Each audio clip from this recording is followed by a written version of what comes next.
Good morning, beautiful people, and welcome back to Dominating Diversity. I am your host, Brooke Tahir, and today I'm going to get personal. We don't have anyone else in here today apart from some screaming children that have the day off school outside, so I hope they're not a bother to me. But this episode is a bit different. It's just me, a cup of tea, and a heart full of stories. We're diving into something that so many people tiptoe around, and I believe we need to say it out loud. Love does happen between cultures. It happens between religions, it happens between countries, it happens between people. I'm going to share the good, the bad, and we'll probably go into the ugly too. For me, this isn't just a topic, it's my life. I live it because I'm married across cultures. My husband is Indonesian. He's from a small little island called Madura Raas, which is in Indonesia, and I'm not. I'm Australian, and let me tell you, it's a beautiful ride with a few bumps and some unexpected detours. There's also been some unforgettable views here. But part one, let's start with the good, shall we? Let's start with the romance and all those fun things from the very beginning. I met my husband in Indonesia. I was sort of on the back end of a global get me away from life trip. I was staying in a hotel at the very beginning of the street there on Legian, street in Legian, in Bali, and he worked in a tattoo parlor hidden up the back of an alley, but he sat out the front with other people trying to sell dream catchers. I guess it was sort of unsafe at the times that I was walking around midnight, and I just wanted to take it all in. So every night I walked past, he would ask me if he could walk me back to the hotel. To me, in the beginning, I was like, which is more dangerous? So they had a bit of a personal bias there, I guess, from all the things I'd been warned about, especially not to get tattoos in Indonesia because you could get Hep C or something like that. AIDS from a needle. Now, over time, I began to trust him. He was such a beautiful soul, and he would make sure I'm safe. I got in a bit of an issue where I've been sick for quite a while, and I was traveling unwell, and I was in a lot of pain one night. I didn't know where else to go. I went out, and he was sitting at the front, and he said, "Dream catcher, do you want to buy a dream catcher?" And I said, "I need to go to a hospital or something, but I don't have any insurance." So this man, he drove me to a clinic that opens all night, and I got a pain shot. And I was completely loopy and out of it, and he drove me back on his scooter and basically tucked me into bed at the hotel. So the personal bias should have been dropped way before then for anyone. Just because a person is from another culture or a country which is known for something, it doesn't mean that every and each person is. I remember that falling in love with someone from another country was like another culture altogether. It's like opening a door to a whole new world. It's exciting, it's fascinating, it's delicious. Quite literally, if you've ever had Indonesian food, you'll know what I mean. Homemade Indonesian food is the bomb. If you know what I mean, you know. I remember visiting his family in Indonesia for the first time and being like absolutely floored by the warmth that I felt. I grew up with a single mum, a pretty vacant dad, and the family dynamic, the love of not just an immediate family, but everyone in the village was just beautiful. The way people connect there, the sense of community, of care, of family, it was overwhelming in the best way possible. And seeing him in his element, speaking his language, laughing with his people, it made me love him even more deeply. It made me love the idea of being a part of that with him. We share stories, perspectives, and traditions that neither one of us have experienced alone. My husband's Islam, so we have, I did say Shahada very, very early on in our marriage, and really that was very, very different from me. I grew up sort of atheist and partially Christian. I'd studied the Bible a lot, and a lot of Christians have this thing against Islam, and that was something that was instilled in me from a young age. That was very difficult to deal with in the very beginning. I ended up saying Shahada and reverting to Islam when I got married. It was a bit of a thing. I was very young, and in my age, I've learnt to love it. But when we got married, I remember we went on this horrible bumpy bus trip. Like, when I say bumpy, dude, our heads were hitting the roof,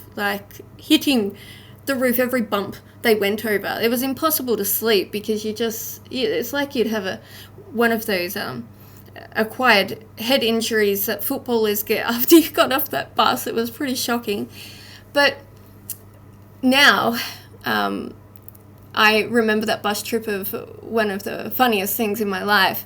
Going to a boarding school in the middle of Java and getting married by a imam that everyone really thought was magic.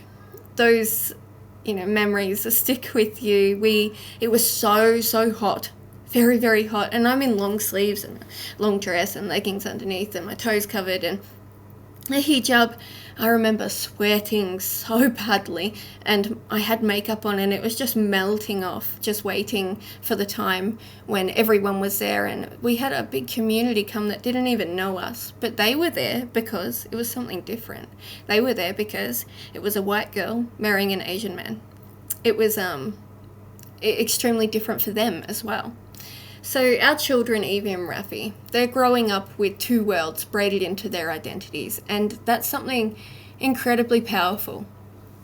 When you love across cultures, you love across language, history, values, religion, food, music, humour, you become more than just partners. You become bridge builders for one another even. When I first met Zane, he couldn't speak very good English. Honestly, we were married already. We'd fallen in love without the language. We'd fallen in love finding a language of love. We were using the translator. We were using hand gestures, face gestures, and we made it work. And then we started learning each other's language.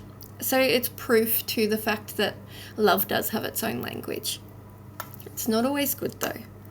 There is the bad. It's not always magic. Let's be real. There are misunderstandings that go deeper than words.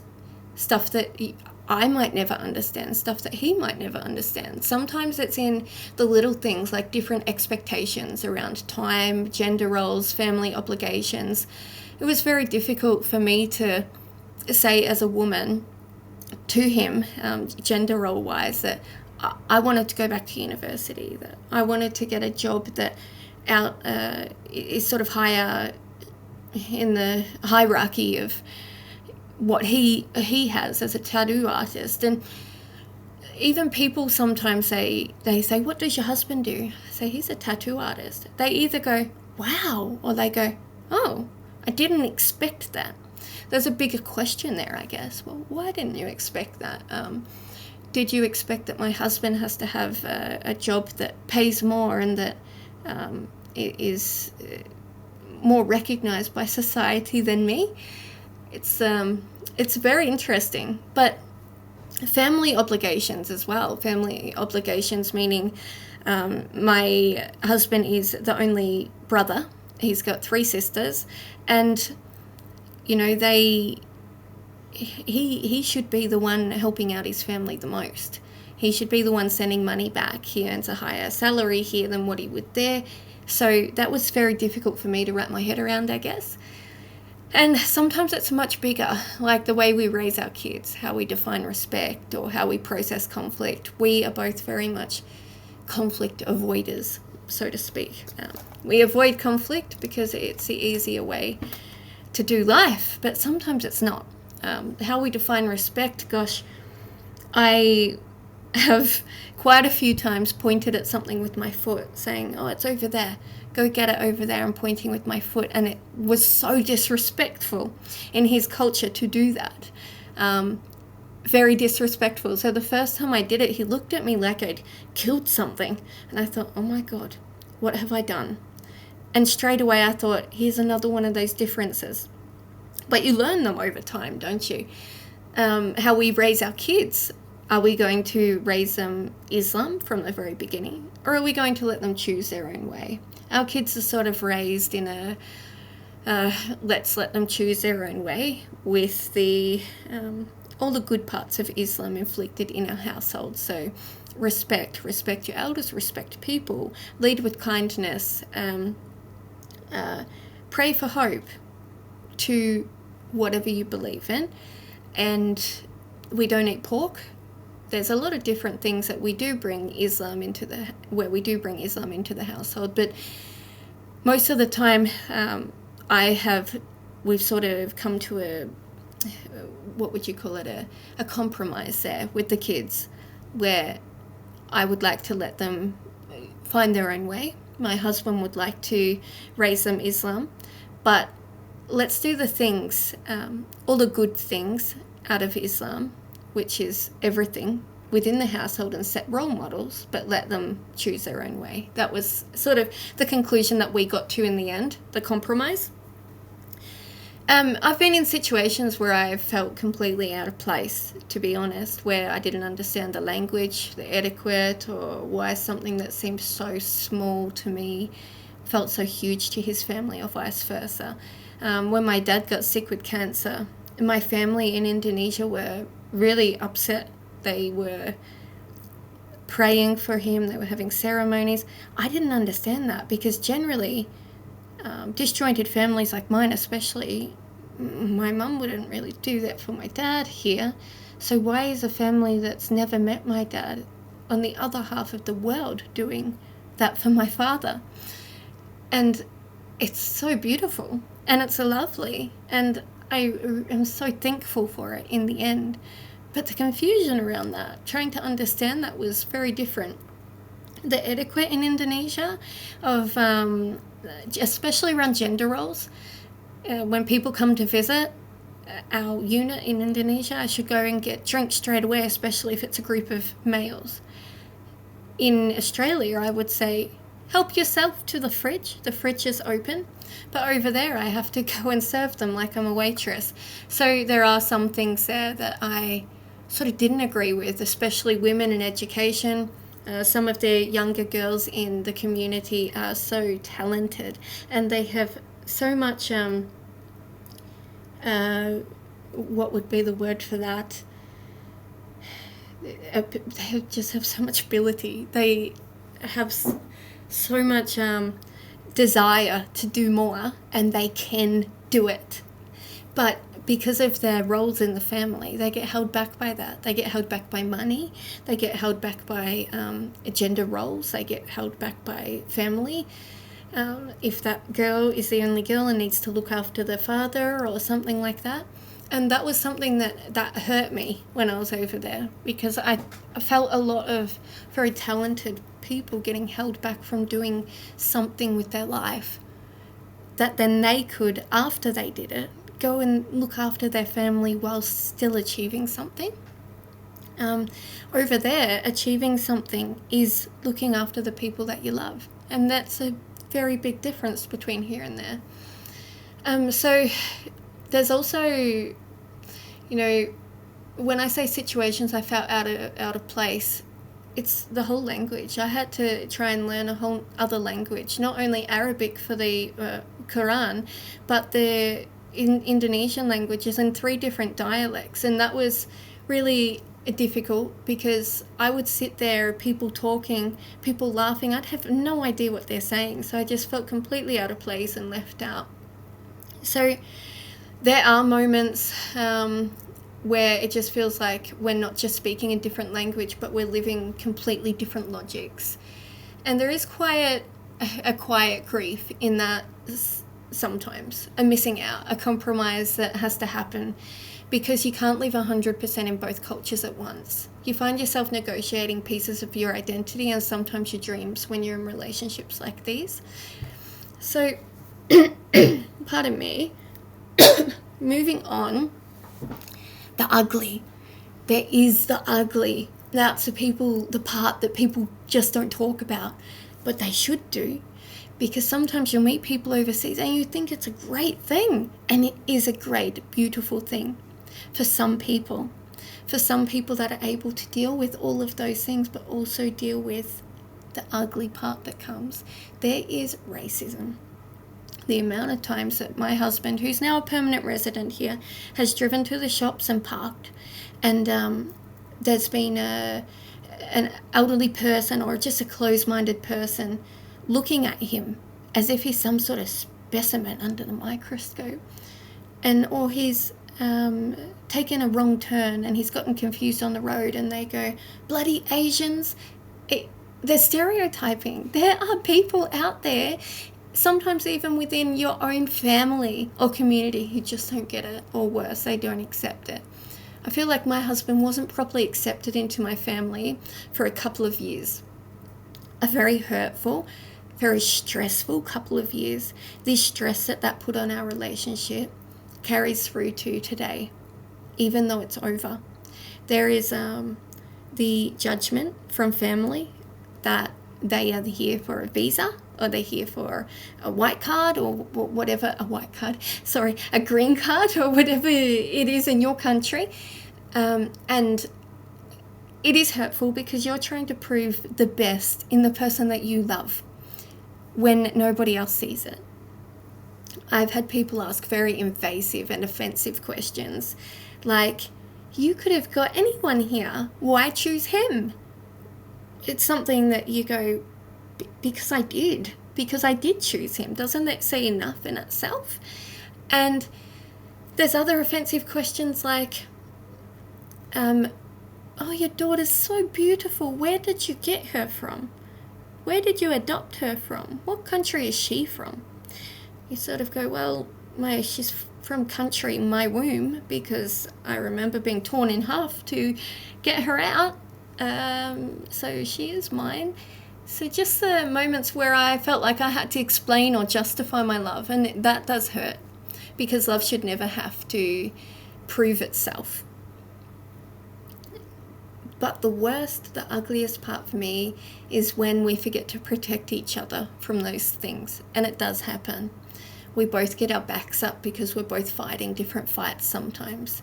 And when we internalize the pressures, when we let the weight of being culturally different creep into our home, into our hearts, into our arguments, when love starts to feel like work instead of a refuge, it's really ugly. And unfortunately, it happens. But here's the thing, I wouldn't trade it. I wouldn't trade it for the world. This kind of love stretches you. It challenges you, it humbles you, and if you stick with it, it very much deepens you. And it lets you into a whole new world of realization of what some people do go through, especially immigrants. I've learned patience. I've learned when to speak and when to listen. I've learned that love is less about finding someone who's the same as you and more about creating something new together. My husband and I, we don't always get it right, but we've built a marriage on shared values, deep respect, and the belief that difference isn't a threat. Instead, it's a gift, especially when people realize those differences and love those differences. Our kids are growing up bilingual, bicultural, and brilliantly complex. And they are brilliant children. They know that love doesn't have to fit into a single language or tradition, and that's a legacy that we are giving them. So to anyone out there loving across cultures, I see you. Whether you're dating, you're married, you're navigating families, or fighting to belong, you are not alone out there. We see you, and your love matters. Your struggles are valid, and your story is worth telling. To teach others, to educate others, to make people not create stereotypes out of us. Let's keep talking about it, and let's keep normalizing it. Let's keep dominating diversity, one love story at a time. So for today, I'm out. There's going to be many, many thoughts around this one, but thanks for listening. I'm Brooke here, and this has been Dominating Diversity. Until next time, stay kind, stay curious, and stay open. Bye-bye.